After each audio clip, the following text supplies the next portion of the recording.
Today, we discuss the evolution of wetstock management with Fergus Heading, DFS Business Development Director, and Tim Firkins, DFS Senior Sales and Business Development Manager. Listen as we examine what true wetstock management really means, how fuel retailers can skillfully manage their wetstock to help operations grow, and what inaction could really cost a fuel retail business.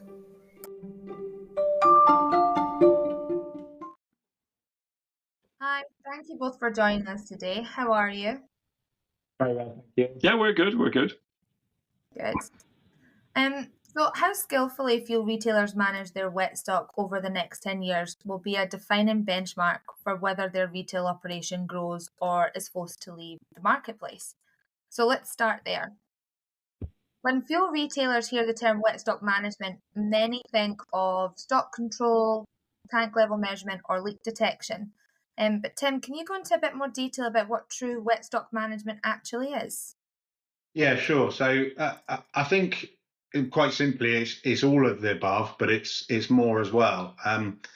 True wetstock management is really about joining up the dots to turn all of those things you said, all of those kind of components into what we would call actionable insights. So not just data, not just gathering data, but actionable insights that are ultimately going to lead to reductions in fuel losses, to operational improvements. And those are kind of insights that you can't get unless you join up the dots. They're insights you can't get from, for example, an Excel-based reconciliation or from some kind of generic in-house system or a back office system or whatever. So that's the first thing, is that true wetstock management will give us actionable insights. I think the other thing to mention is that true wetstock management will give us unified data. It will give us one source of the truth, so that the data that is being used is common across systems. The data that ends up getting written into your finances is the truth, and you know that it's the truth. And ultimately, behind all of this, as margins are being squeezed more and more in fuel retail, as business models in fuel retail are changing because of changing consumer behaviours, etc. The need to protect the bottom line, the need to protect that fuel and those fuel assets underground is greater than ever, and that's what a true wetstock management will help you to do. Yeah, of course. And can you go into a bit more detail about actual versus perceived loss when it comes to wetstock management? Yeah, sure. It's a really important part of the equation. So when we talk about perceived loss, we're talking about areas, issues on a fuel retail station, or in fact on any kind of fueling station. It could be a commercial fueling station, but they are issues that occur which lead to a perception of fuel loss. So those could be administrative errors. They could be errors in record keeping. They could be errors in manual dipstick readings, for example. They are things that happen which make it look like you're losing fuel, but the fuel is still physically there. It's still in the tanks. It's still in the lines. A good example of that is the impact of tank calibration. If your in tank calibration is not correct, your height to volume conversion is not correct, it can lead to a perception of fuel loss. It can also lead to a perception of fuel gains as well. But either way, it's an inaccuracy. So that's what we mean by perceived losses. They very much hurt administratively, but they can also potentially hurt financially if they end up getting written into financial records.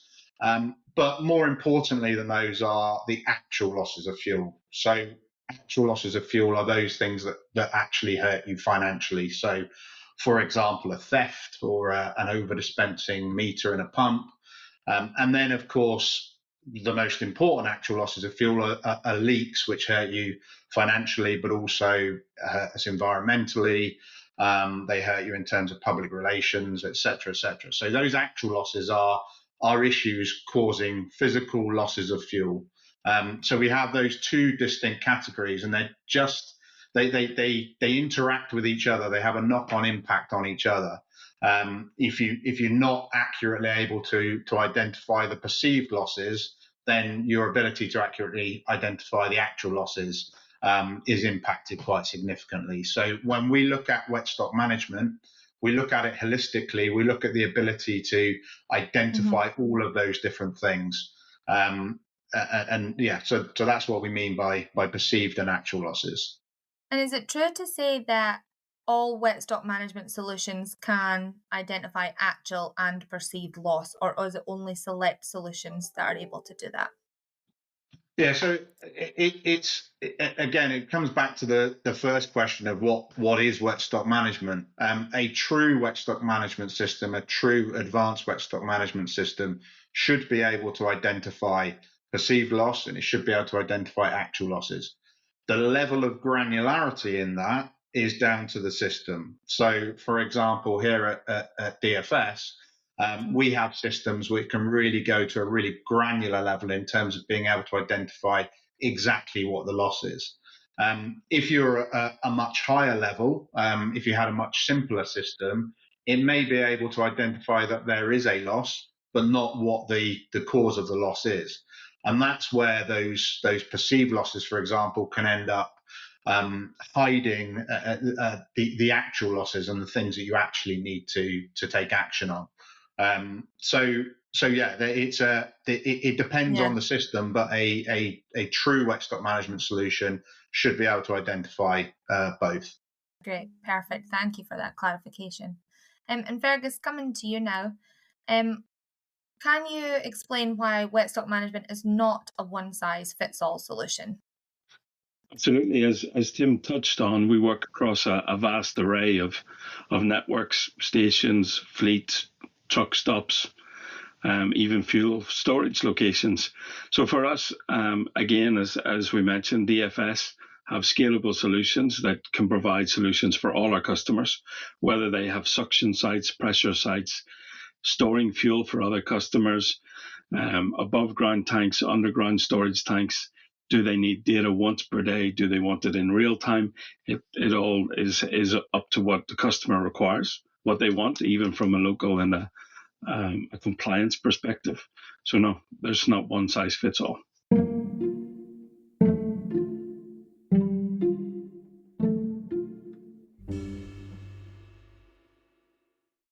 So, Fergus, can you explain how automatic tank gauges, or ATGs, and wetstock management can work together? Absolutely. So for wetstock management, whether it's local or as a global service, the core or the source is the tank gauge. So that's where we get the raw information from.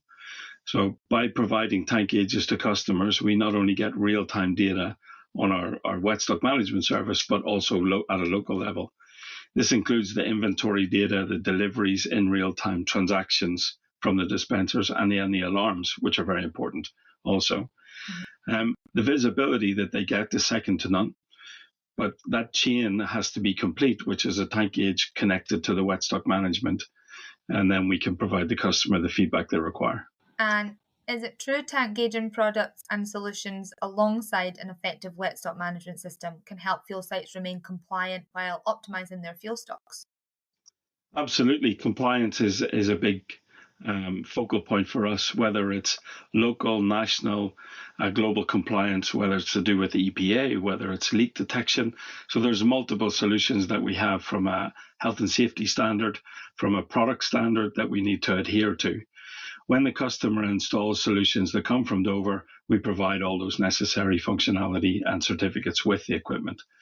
It also helps the customer move from, for example, instead of asking fuel deliveries on a Tuesday and a Thursday, to a real-time service, maximizing their profits, minimizing the amount of fuel they hold in stock. In today's world, it's very, very expensive.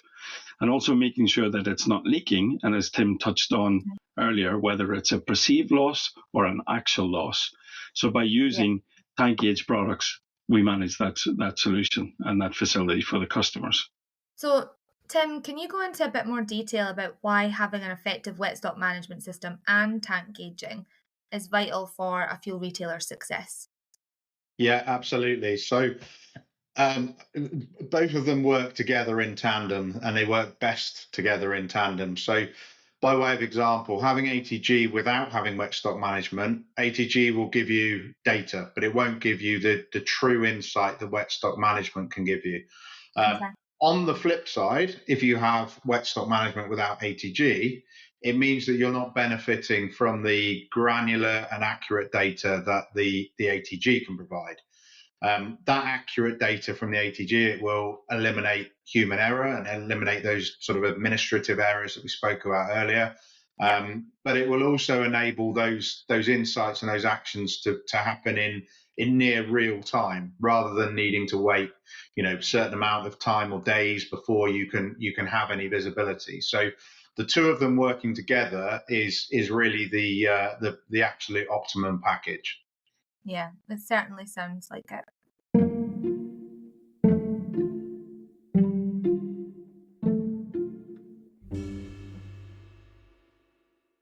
So, is there a way fuel retailers can choose the right wetstock management system and ATG system for their site, essentially?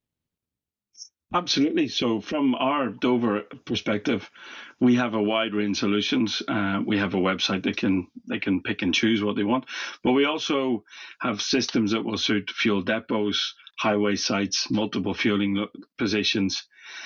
In order to do that, the most important thing is the site survey. So speaking to the customer, finding out what they really want, and also surveying their site. For that, we have a group of highly trained professionals around the globe that provide that service and information to our customers, making sure they comply with not only the local regulations, but also any national regulations around leak detection, compliance, or reporting that they have to supply. And Tim, what do we mean when we say rejecting the status quo is the pathway to improved risk management? Yeah, that's a great question. So I think to start with, just to clarify, when we talk about the status quo, we're talking about the kind of existing scenario, the existing state of affairs. So it's really easy for fuel retailers just to stick with the way that they've always done it. Whether that's some reconciliation in Excel, like I said earlier, whether it's some kind of in-house system, whatever that method is, it's really easy just to stick with it.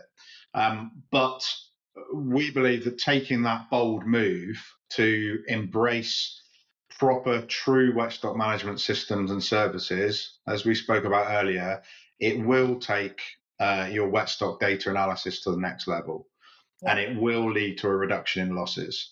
And most importantly, it will lead to an improvement in risk management practices across your network. And in terms of the reduction in losses, we often ask the question. We say, okay, what would a tiny incremental percentage reduction in losses, what would that mean for your retail network? So, by way of example, what would it mean if you could reduce your losses by 0.2% or 0.1%? And the answer on a large network is it has a huge tangible impact.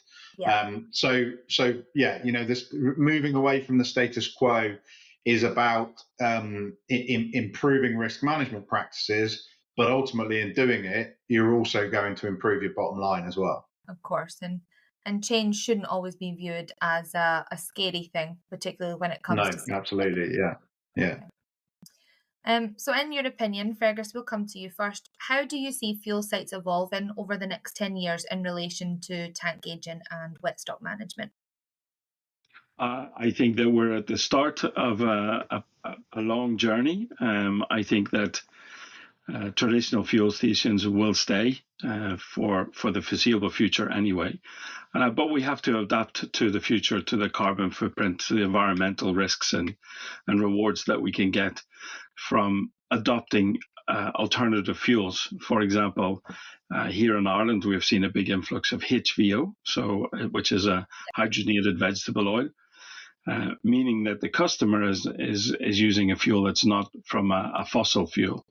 They don't need to make any changes to their equipment. But from our side, from a tankage perspective, we need to make sure that our products that we supply are suitable and adaptable to it. We've also seen a big influx of E10 across Europe, which is ethanol blended fuel. More of that will happen. Biodiesel is getting extremely popular. So from an evolving marketplace that we're in, we try our best to be ready. We have seen that there is alternative energies as well, but I think there's a place for everything on the fuel station going forward. If I think about the question you just asked, particularly the bit about, in relation to tank gauging and wetstock management, there's still a huge part of the market out there, the industry out there that doesn't have tank gauging, for example, and doesn't have wetstock management services. So I think we've spoken about it in previous webinars. Only around 13% of the market is using some form of proper, true wetstock management. And a high percentage of those are actually only using sort of basic services. And then I think in some regions, Fergus, you can speak to this better than me, but I think in some regions around the world, there's still maybe up to 60%, say, of sites that don't have ATG. Wow. So there's still all this fuel in the ground that's not being monitored properly. So I think there's still an opportunity for us to go out and to address that. And if you think about sort of the risk management element of it, I think risk management requirements are going to continue to increase. They're only going to get more stringent. If we look around the world at regulations that are coming in, like I say, they're getting more stringent. And I think there's two things behind that. As we look to a kind of, call it a decarbonised future, everybody's kind of focused on the toxins going into the atmosphere, if you like. But we also need to be thinking even more so about making sure those toxins aren't going to ground, right? So leaks, for example, are going to become more and more important that we manage, we monitor and manage leaks. And I think as fuel networks get older, and maybe as investment in fuel networks becomes less over time, we can expect the equipment underground to get older and maybe therefore be more susceptible to leaks. So I think from a leaks perspective, the requirement on all of us is greater than it ever has been and will continue to be. And then, of course, fuel is an expensive asset. It's only going to cost more as the years go on, and there's a need to protect that asset underground from a financial perspective as well. So you've got the environmental aspect and you've got the financial aspect, and I think over the next 10 years they're going to become more and more apparent. What Tim said, there was a fantastic comment made by one of our customers when we brought them to one of our training sessions with distributors about wetstock management and tank gauges. And to try and put it into one word was visibility. So we're providing visibility on everything that happens fuel related on the station. As Tim touched on, there is a huge amount of networks that don't have tank gauges because maybe when the stations were constructed, it wasn't the thing to do at that time. And with some solutions that we have, especially around wireless, we can install equipment that can monitor their wetstock and provide the service back to Fairbanks, for example, and wetstock management with not a huge investment at the site level, but giving them that visibility. So that's the best description we've heard of it so far. And I think visibility is key, particularly for something that is underground that you don't see every day, that not everyone is aware of. It's still, as you have both went through this interview, saying how important it is, and it is vital. Visibility is vital. So Absolutely. Thank you both for your time today. I really appreciate that. Okay. Thank you, Sarah. Thank you. Thank you. Thank you for listening to the Evolution of Wetstock Management. We hope you enjoyed this episode with Fergus Heading and Tim Firkins. If you'd like to support the podcast, feel free to share it with others, post about it on social media, or leave a review. To catch the latest from Dover Fueling Solutions, you can follow us on LinkedIn or visit our website at www.doverfuelingsolutions.com. Thanks again, and we'll see you next month where we continue to fuel the conversation.